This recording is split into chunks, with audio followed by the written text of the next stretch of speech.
Hello, everyone. So I just got into this U.S. Yale padlocks, not the Navy ones, just U.S. And I did a combination of picking and shimming. I started the shim in until I ran into the first one, and you don't even need tension to do a core shim, but if you get down to where you've got like 2 or 3 of the pin stacks already picked, you can still have this in here as your leverage, but you just push up and down on the pin stack, and you're pushing on the shim too with your fingers sometimes. So if you get another one, it'll go in. But if you're down to like the last pin, I'd like to say that I picked it open on the last pin, but no, I had to shim it. I had to push the shim, and when I realized it was all the way through, I just applied more pressure. I wasn't using enough pressure. I applied more pressure and started wiggling and turning the shackle and got it open that way, basically. Now, the way you get into these push locks, I believe, is the same way the Ironside Yale padlocks. I made a key for this one out of one of those, they send it to you in the mailbox type of a flat key, basically.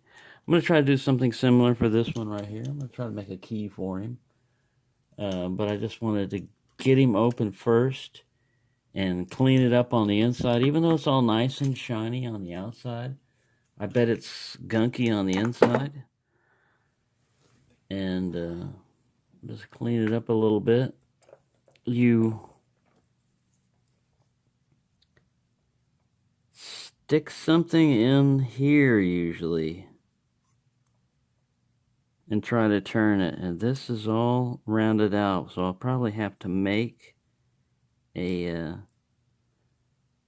Allen wrench fit that, kind of like force fit it to unscrew it, because I'm sure that's the way this is held together.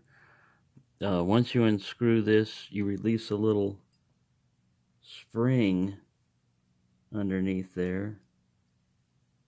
I'm just trying to pull on it.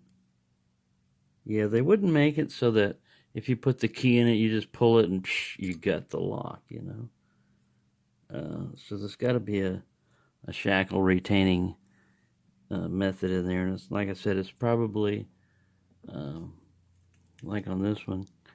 You can see where I kind of like forced a hex key in there to help turn it. But that whole body, that whole brass part right there unscrews.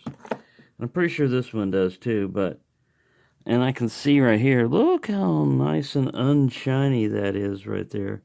And it's got a little bit of grunge, so that's what this lock probably really looked like in real life. But there you go, a little core shimming, only to be used on push key type padlocks. But you'd be surprised, there are some modern day locks that you can get into with core shim, but not too many. Usually they're El Cheapos.